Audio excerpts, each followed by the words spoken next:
Right now, you exist. That sentence sounds obvious, but it shouldn't be true. According to the best physics we have, you should not be here. The atoms in your body, the particles that make up every cell, every thought, every heartbeat, none of it should exist. Not because of some edge case or rounding error, because of a fundamental law of physics that says matter and antimatter are created in equal amounts. And when they meet, they annihilate each other completely. If the universe obeyed its own rules perfectly, everything that was ever created would have been destroyed in the first second after the Big Bang. There would be nothing, no stars, no planets, no you. And yet, here you are. This is not a philosophical puzzle. This is one of the most concrete, most troubling, most unsolved problems in all of modern physics. It is called the matter-antimatter asymmetry, and scientists have been trying to explain it for over 50 years without a complete answer. To understand why it matters, you need to understand what antimatter actually is. Antimatter is not science fiction. It is not the invention of a novelist or a screenwriter.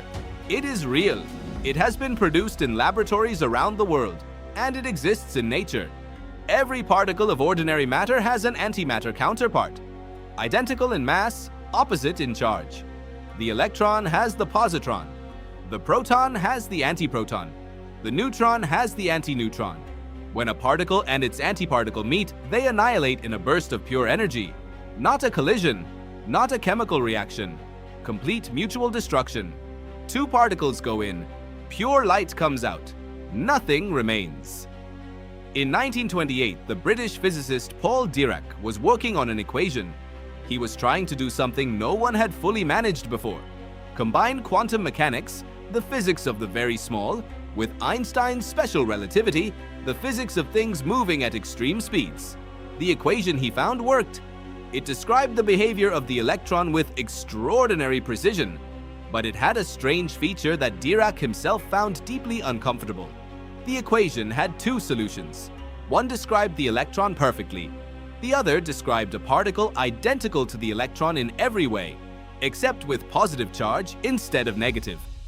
At the time, no such particle had ever been observed. Some physicists dismissed the second solution as a mathematical artifact, an error or quirk with no physical meaning. Dirac was not so sure.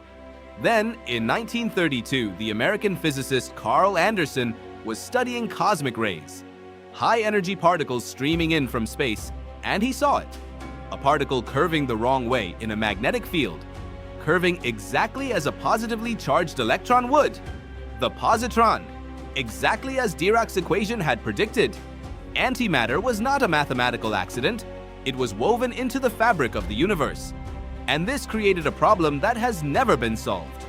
If the laws of physics treat matter and antimatter symmetrically, if every process that creates a particle also creates its antiparticle, then the Big Bang should have produced equal amounts of both.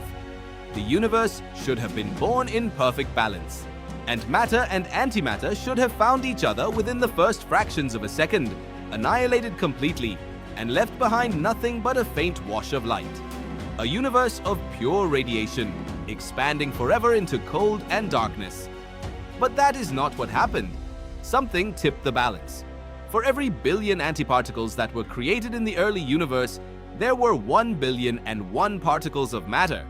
That tiny excess, 1 part in a billion, survived the annihilation. Everything else was destroyed. And that 1 in a billion surplus is everything you have ever seen, touched, or been. Every star in every galaxy, every planet, every grain of sand, every atom in your body. The entire observable universe, hundreds of billions of galaxies stretching across 93 billion light years, is made from that razor-thin leftover. The question is, why? Why was there 1 extra particle of matter for every billion pairs that annihilated? Why wasn't the balance perfect? What broke the symmetry? In 1967, the Soviet physicist Andrei Sakharov, the same man who designed the Soviet hydrogen bomb and who later became a Nobel Peace Prize-winning human rights dissident, identified 3 conditions that must have been met in the early universe for matter to dominate over antimatter. These are now called the Sakharov conditions.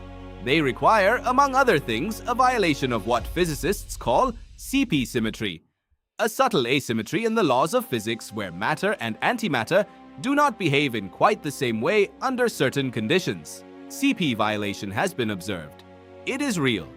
In 1964, James Cronin and Val Fitch discovered it in the decay of particles called kaons, neutral particles made of quarks.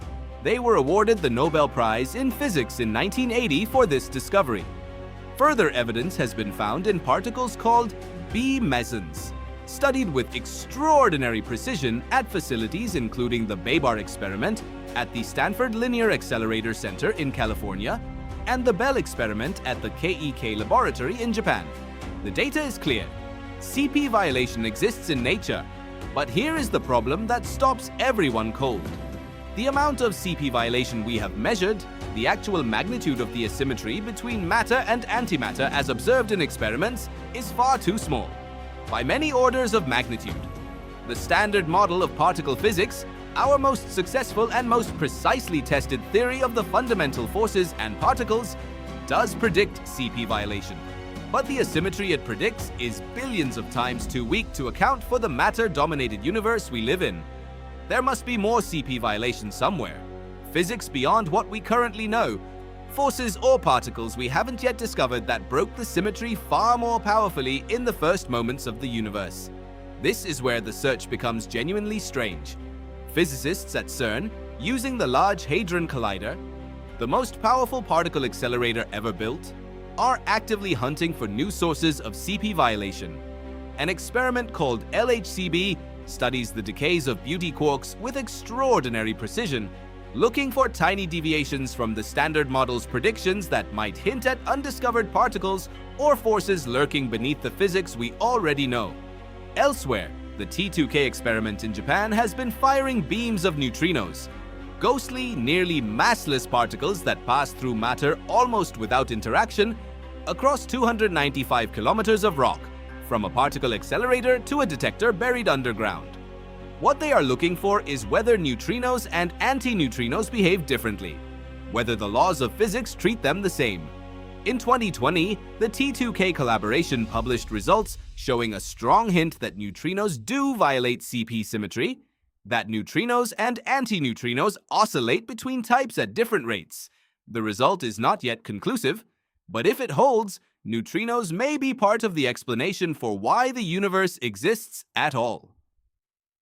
The Deep Underground Neutrino Experiment, DUNE, alright, currently under construction in the United States, will fire the most intense neutrino beam ever made from Fermilab in Illinois to a detector a mile underground in South Dakota. It may provide the definitive answer on whether neutrinos break the matter-antimatter symmetry strongly enough to explain the universe we observe. There is one more possibility that haunts this field. What if antimatter-dominated regions of the universe still exist somewhere? What if the imbalance was not truly global? What if vast regions of the cosmos are made of antimatter, separated from matter-dominated regions by boundaries so large we have never seen them? If such boundaries existed, the annihilation at their edges would produce a characteristic gamma-ray signal. Satellites have searched for it. Nothing has been found. The universe appears to be uniformly made of matter as far as we can see in any direction. But what we can see is not all that exists. The observable universe is finite. Beyond its edge, light has not had time to reach us. What lies out there, whether matter or antimatter or something else entirely, remains unknown. Here is what all of this means for you. Every atom in your body is a survivor.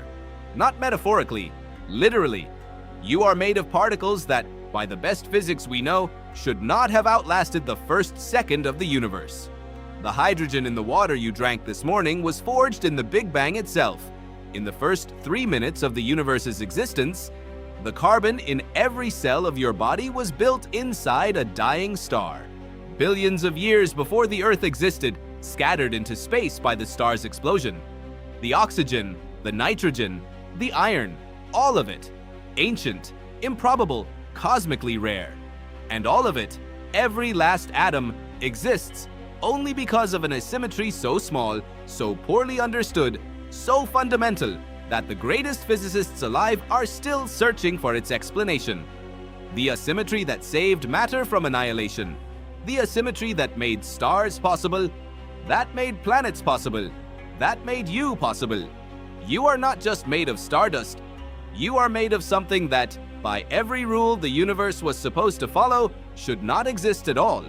And the fact that you do, the fact that there is something here to ask the question, is one of the deepest, most beautiful, most terrifying unsolved problems in the history of science. Right now, you exist. You are proof of something the universe cannot yet explain, and nobody fully knows why.